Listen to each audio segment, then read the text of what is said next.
Alright, so we have been notified of a show that is coming back to Wisconsin. The Obsession for Destruction, Boscobel, Wisconsin, October 19th. However, this one takes a type of car that we don't have. 22 cars in the garage ain't enough, or in the barn, in the whatever. Not enough. We gotta go find another one. So, we found one, we got a notification from our good buddy Bobby. Yes. What do you think, Adam? Should we go get it? We got up super early. We're going to take a road trip today. We're going to go find this car. We'll bring you along for a ride. Never seen one before.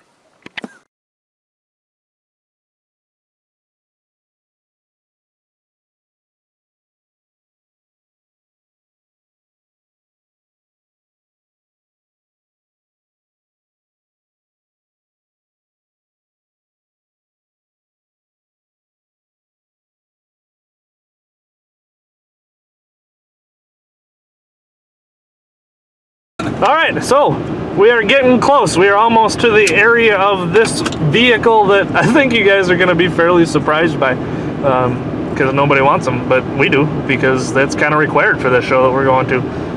So hopefully the trip along has been entertaining for you guys. Lord knows it has for us, except it's been a whole hell of a lot longer. In case you're wondering, see that little area of water right there? Michigan is on the other side of that. So we just realized that. Yeah, we just realized that. I was looking at the map and said, holy hell, Michigan, it's right there. So we've been doing a little bit of driving, and we are getting ready to pull into the driveway here shortly. As long as it is everything that we assume it is, we're going to throw it on the trailer, and then what are we going to do? Once we get it loaded up, we'll give you guys a quick, not a full-blown walk around, but we'll show you all of like our top 5 things we look for whenever we're first picking up a car, our buying points. So we'll bring you guys along for that. Perfect. We'll see you back here right about now. And just like that, holy cow, what is that thing? Wait, can you see me? That's not what we were talking about. Don't mind Adam what he's doing up over there. I was taking a leak. He's zipped. All right. So we said that we brought you along for the ride. We got this thing up on the trailer, and this, folks, is a 1967 T-Bird. The Ford Thunderbird. Why on earth would we want something like this? These cars aren't built the way that they do things today. Well, Boscobel is going to be 1972 and older only. So you know what? Let's go get some POS. It's going to be the stockest rules possible. So we'll get obviously into more depth on that when we do the actual walk around. But we said, what do we look at when we actually get to the car? Well, overall body. Well, it's a 67. Right. And a lot of it, I think, depends on the rules, too. So as Cody mentioned, this is a pretty stock class. It's old. They actually require you to have the original front bumper to the car. So that was one thing we looked for on this one. It has one. Great. Got it.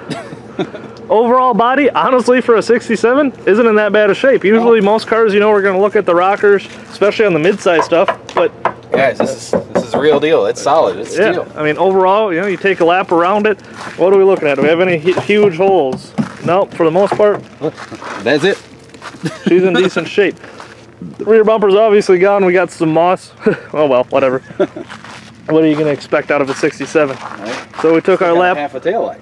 Yeah, absolutely. I'm going to take that off and hang it up in a new garage. A little trim on there. Ooh, check out that. Oh, wow. Didn't even see that. Thunderbird. Thunderbird. Missing a part. It's the northern version. Yeah. So. What's that up there? That's pretty cool. Oh, that's kind of cool. I like that. I'll hang that in the garage somewhere. So yeah, what do we look for? Cool stuff. Yeah, okay. So back to what we're actually looking for. All right, so you take a look at the frame up front. And yeah, clean. Could certainly be worse, that's for damn sure. Clean as can be. It says a Ford 9-inch in the back. Yeah, that was a bonus. Something else you look for in the older Fords. It's there. Yep, she's under there. It's actually complete. You take a look at about the general area of the hump, and yeah, this is the only part you're going to be able to see. I'd say that's it's flaky, but it's there. I'm not even sure what that is. I think it's the... That's the trunk. It's a trunk pan. Yeah, exactly. So that's the worst thing. Trunk pan's rotted out. Oh well. Rear frame certainly could be a lot worse. Yeah. Body mounts. Again, for the year. Body mounts look We have to keep the factory body mounts in it. Yes. They're all there. The rules literally say do not touch them. Yes, don't touch them. Don't touch them. We won't. So overall, I mean, it's got what we need. It's as complete as you're going to find for something like this. That's right. Got the original gas. With a key in it that says gas on it. That's pretty cool. So, I mean, we knew ahead of time this is going to be an extremely stock build. So, it's got steel rims. We'll just use those and put tubes and our tires on them because you are allowed to run different tires. They actually look like pretty decent steel rims, too. You know, normally you would check to see if it starts, if it runs, all that good stuff. This that was one, easy to check. Yeah, this one, here, hold on. Did you put it in park when we loaded it? I would say it doesn't run. Hi. Okay, so we knew this one was a roller. You can put any engine, any transmission, a slider, and any 5-bolt rear end. So we're going to keep the rear end. Rear end will stay in it. We'll put a 350 in there. 350 in it and the slider, and that's going to be it. This is, like I said, we'll go more in depth on the actual full walk around. So really, what else you need to look at? I mean, it's got a clean frame. That's a big thing on this one. It's tough to find in these older cars for sure, but I'm very impressed at how clean the frame is. The suspension, it's all there. I mean, the springs and everything. It's got a great rear end in the car.